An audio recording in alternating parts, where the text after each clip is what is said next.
Right guys, I've been having a bit of a meltdown with this lot because I've managed to create this battery, which is basically like a 4S so far, which was looking good, but I'm starting to doubt the welds on it.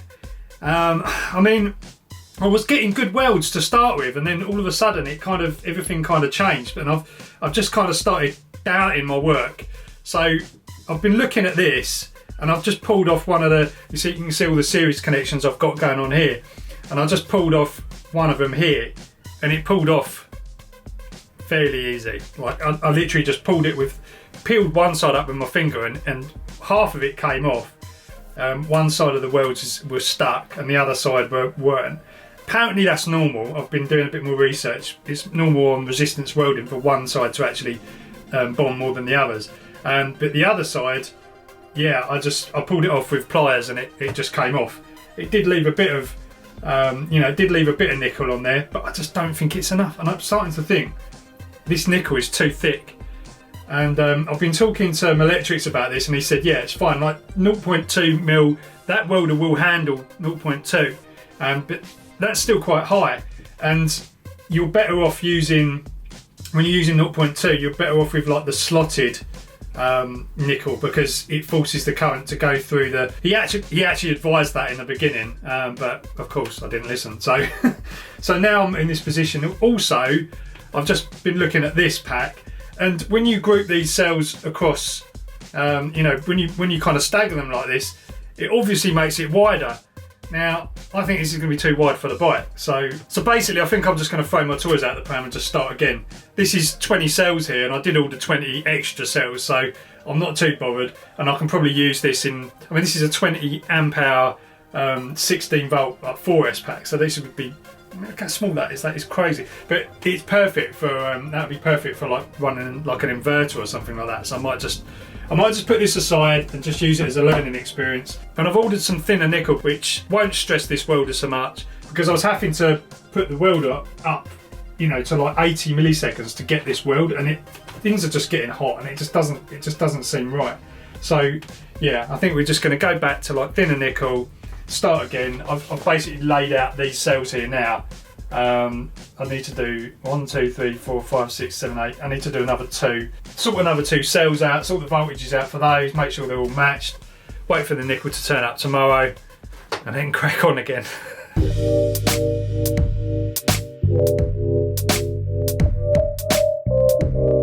Right, and cut to the future. So it's about a week later now.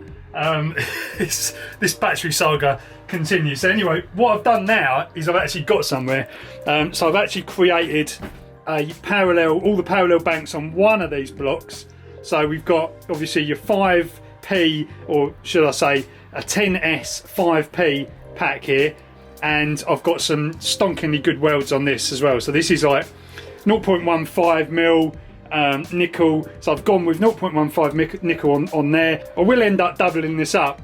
Actually, also, off on a tangent, I'll cover this in another video, but basically, do you remember the other pack I showed you, which I wasn't happy with the welds? Well, I kind of redone that with this nickel, and then I've built this, basically another heater for the Twizy. So this is like a 400 watt, 450 watt heater. I'll cover this in another video, but I've gone to the extent of sticking a display on the back of it as well. Just a little side project, but it's pretty good. It shows you how well the cells work as well, and they're definitely good. Anyway, so I've got one of these banks done. I need to do the series connections on these. I also need to finish this one as well, so I'm halfway through this side.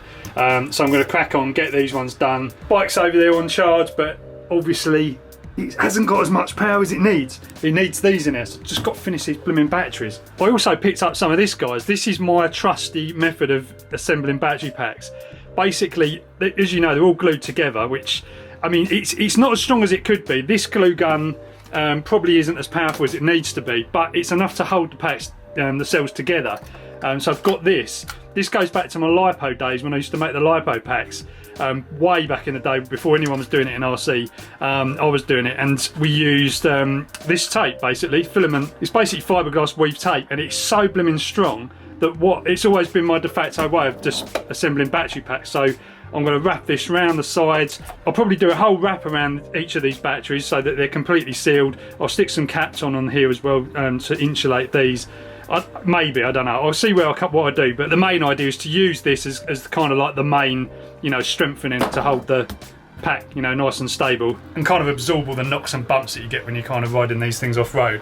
Also, another little tip, these little neodymium magnets, I had to order some more because I ended up losing my other one. It bounced off and stuck somewhere around here and I don't know where the hell it's gone. But yeah, those little magnets are amazing. They just hold the nickel strip on so you can actually weld it in the right place. And they also help it when it's on a reel like this, stop it from all kind of unravelling. I found that out by accident because they just stick to everything. That's what you got to watch, because you don't want one of them getting stuck in between terminals of batteries. That would be bad. Now, because I've left these cells a little while, it's a good idea when you're doing your parallel connections to basically measure each cell. So take a voltage reading across each individual one in the parallel. So that one, that one, that one, that one, that one, because obviously they're not connected together yet. As soon as you put this nickel strip on, because the other side's done exactly the same as this, as soon as you put this on the other side, you're basically creating one battery out of 5. So if any of these aren't equal voltage, you're going to get a massive, I've talked about this before, guys, but potentially you could have a huge current running between, you know, to the cell that isn't actually as charged as the others. And that can happen, you know, if you've got self-discharge on a cell, it's been sitting there and there's something wrong with it and it's just kind of gone downhill. Shouldn't really happen with new cells, but you never know. So it's always a good idea to, I've been very tentative when I've been putting these on as well before.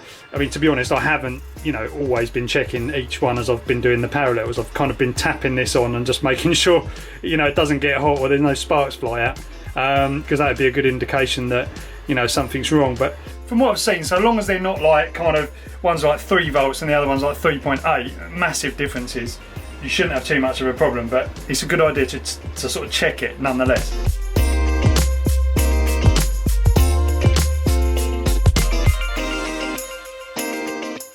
I've been finding that it's better not to touch these together, but I've been finding that using these probes on their side, so you're getting a little bit more surface area on rather than directly down, gives you a better weld. It seems to work for me. I don't know if it's going to work for everyone, but just try it. Right then, there we have it. So we've got a bunch of parallel banks. See, you can do it different ways. You can do it, you know, you can do all your parallel banks and then stick them together. But in this case, I just decided to just, you know, stick all the cells together and then, you know, weld them later, which is different to the way I did this one. I actually did each one of those individually and then stuck them together. But obviously it doesn't really make any difference. So that's it. This side's done.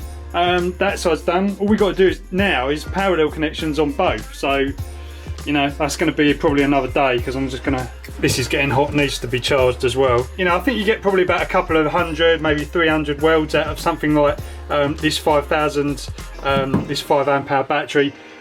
You know, I was considering wiring it up to 4 of my LiFePo cells here, but I don't know, it might be too much. It might be just too much power. But I think I'll try it. So what I'm going to do is stick a wrap of this around both these parallel packs, and then we'll call it a day for now because I've got to pop out. But I might merge this into, this has already been sort of a couple of days worth, so I'll see how we go. But I may add this, just, you know, keep it rolling on. When you get to this stage, be really, really careful you haven't got anything metal on your bench. I know it sounds stupid, but the number of times it's nearly happened. There you go. 2 packs ready for the series connections. No tea today, coffee.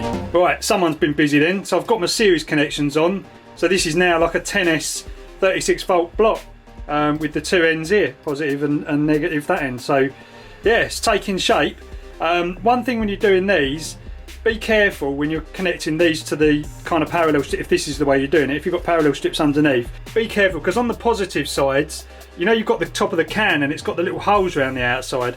I haven't got a cell I can show you, but it's got basically holes around the outside. You've got to make sure that you don't have your welder up too high, because you could go all the way through and into that gap, and that's really not a good idea, because yeah, so the camera's playing up, I don't know what's going on. The outside of the can is basically negative, as you know, and the top of it is positive, but they're very close together, so you've got to just be careful when you're doing these.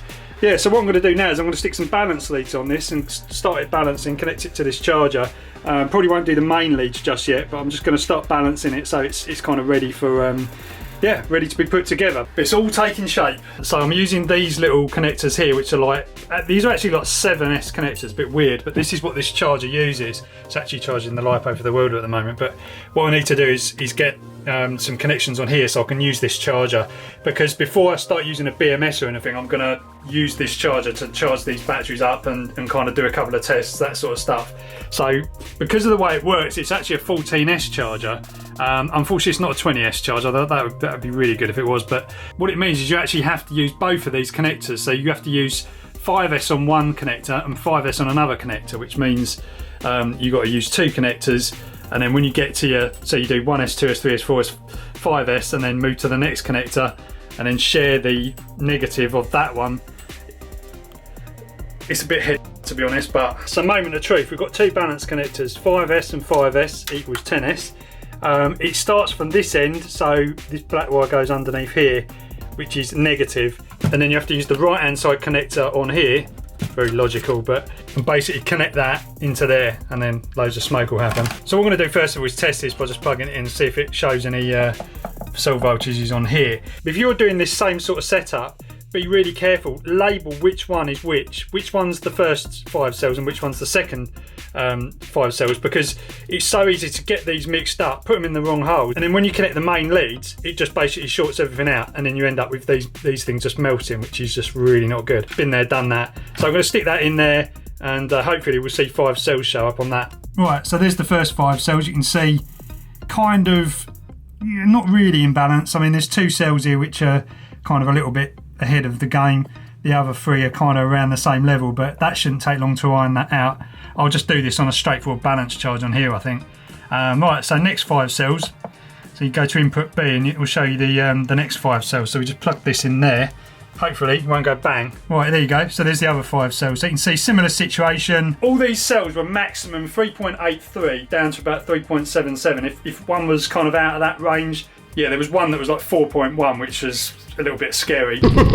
Just put them aside, just don't bother using them. But you know, if you have got a limited number of cells, you're going to have to put some together that aren't completely matched. What you can do is put them all in parallel at the beginning. Like if you've got time, there's ways of doing it where you can use like metal plates or something, clamp them together, and all the cells will basically kind of discharge into one another, so you'll end up with all the cells, all the parallel cells level, but I couldn't be bothered with that. I'll just balance them out. When you put them in these parallel strings, they kind of iron out anyway, so you've only got to do your 10 cells that way, which doesn't take long. Right, I think what I'm going to do now, because I'm getting paranoid about all this and all these scissors and all these things just around here, it's just going to result in an explosion soon.